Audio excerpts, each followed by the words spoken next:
కరెక్ట్‌గా టైమేమో మార్నింగ్ 4 అవుతుంది.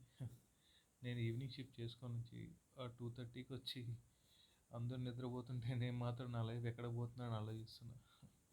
కరెక్ట్‌గా హైదరాబాద్‌కొచ్చి 3 ఇయర్స్ 3 మంత్స్ అయింది. బీటెక్ కంప్లీట్ చేసి హైదరాబాద్‌కొచ్చి ఏదో ఒక కోర్స్ చేసి ఏదో మంచి జాబ్‌లో జాయిన్ అవుదామని పెద్ద పెద్ద హోప్స్‌తో వచ్చా నేను. సో, ఏదో ఇన్‌స్టిట్యూట్‌లో జాయిన్ అయ్యాము. ఇన్‌స్టిట్యూట్‌లో జాయిన్ అయిన తర్వాత అదో పెద్ద మధ్యలో వాడేమో హ్యాండ్ ఇచ్చాడు. మనకు అక్కడితో మన ఇంట్రెస్ట్ పోయింది. సరే ఇది కాదురా మన ఫీల్డ్ అనుకోని మరీ చిన్న జాబ్‌లో జాయిన్ అయ్యాను ఎక్కడికో వెళ్ళి.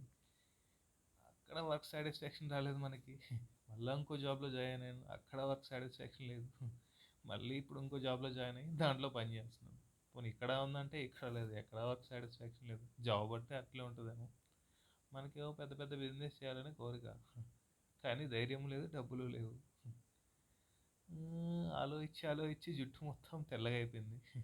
కలర్ వేసుకొని తిరుగుతున్నాం అంతే బయట రోడ్ల మీద. మన ఇంట్లో వాళ్ళేమో మన మీద డబ్బులు లక్షలు లక్షలు పెట్టి చదివిపించారు. మనం ఏదో చేస్తాం పీకేస్తామని. మన మీద మనకే కాన్ఫిడెన్స్ లేదు ఫస్ట్ ఆఫ్ ఆల్ ఈడేమో. ఏదో ఏదో చేస్తాం అనుకుంటాం కానీ ఏం చేసేది ఉండదు. చూడాలి ఇట్లే ఉంటుందేమో జీవితం అంతా. ఆలోచిస్తూ ఆలోచిస్తూనే 3 ఏళ్ళు అయిపోయింది. చేసేవాళ్ళేమో చేస్తున్నారు. ఏ- ఏం చేస్తాం చూడాలి నెక్స్ట్ ఇయర్ ఏమన్నా మన టైం ఏమైనా టర్న్ అవుతుందో, ఏమైనా టర్న్ చేసుకోగలుగుతాం, లేదా జీవితం అంతా ఇట్లే నడుస్తుంది. ఇలాగైతే నడవలేను, కష్టమైపోతుంది. చిన్న చిన్న జాబులు చేసినంత సిటీలో బతకడం చాలా కష్టం. ఆ, మనకు వచ్చే శాలరీ మనకు సరిపోదు. ఫస్ట్ ఆఫ్ ఆల్ ప్రశాంతత ఉండదు బ్రో. ఇంటి దగ్గర ఉన్నాం, ఇక్కడ ఉంటాం, ఏందో లైఫ్ బ్రో. నడుస్తుందంటే నడుస్తుంది. చూడాలి బ్రో నెక్స్ట్ ఇయర్ అయినా ఏమైనా అద్భుతాలు జరుగుతాయేమో.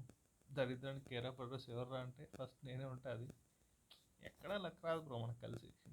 ఎక్కడ చూసినా దరిద్రం. ఒక 1% లక్ ఉన్నా సక్సెస్ అయ్యేవాడేమో ఇప్పటికే. ఎక్కడా లేదు. చూద్దాం బ్రో ఏమవుద్దో. మళ్ళీ కలుద్దాం.